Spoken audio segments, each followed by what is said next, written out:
One very visible symptom of COVID-19 is the impact on the hospitality industry. I should know, I live opposite a pub. The chairs in the beer garden have sat empty for months as a doleful reminder of lockdown. But this week, the pumps hissed back into service and pints began sloshing into jugs again. Patrons emerged, glasses held aloft, with expressions like they'd uncovered the Holy Grail. Although in some parts of the country you wouldn't see the ear-to-ear grins owing to the face mask mandated by some local authorities, even for people drinking outside. Presumably the killjoys responsible are from the same intellectually bereft band of brothers that have got people on Spanish beaches wearing masks with their trunks and bikinis and are clamouring for a block on the use of AstraZeneca's incredibly effective vaccine over fears of a side effect less likely than being hit by lightning. In fact, that's a very good point. Why aren't umbrellas banned for people sitting in pub gardens? Just in case, of course. Now, it might sound like I'm being flippant, but what's really needed here is an injection of common sense.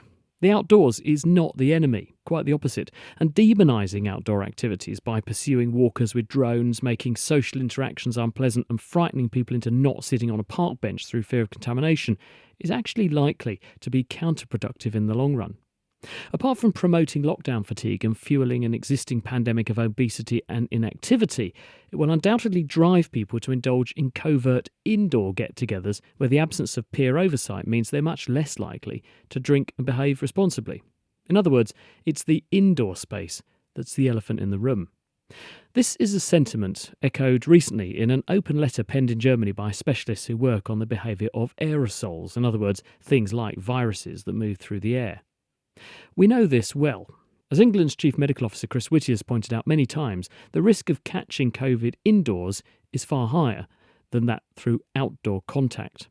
The combination of fresh, humid air and sunshine dilute and destroy coronavirus particles faster than you can say nose swab. On the flip side, the factor that really promotes COVID spread, the Germans emphasise, is time spent sharing recycled air with other people. The longer you spend doing that, and the more people involved, even if they've left the room by the time you come in, the more likely you are to encounter a sufficient dose of coronavirus particles to guarantee one of them is going to hit the bullseye and infect you. This is why most of the transmission events that we detect happen in people's homes. A stroll in the park is actually protective.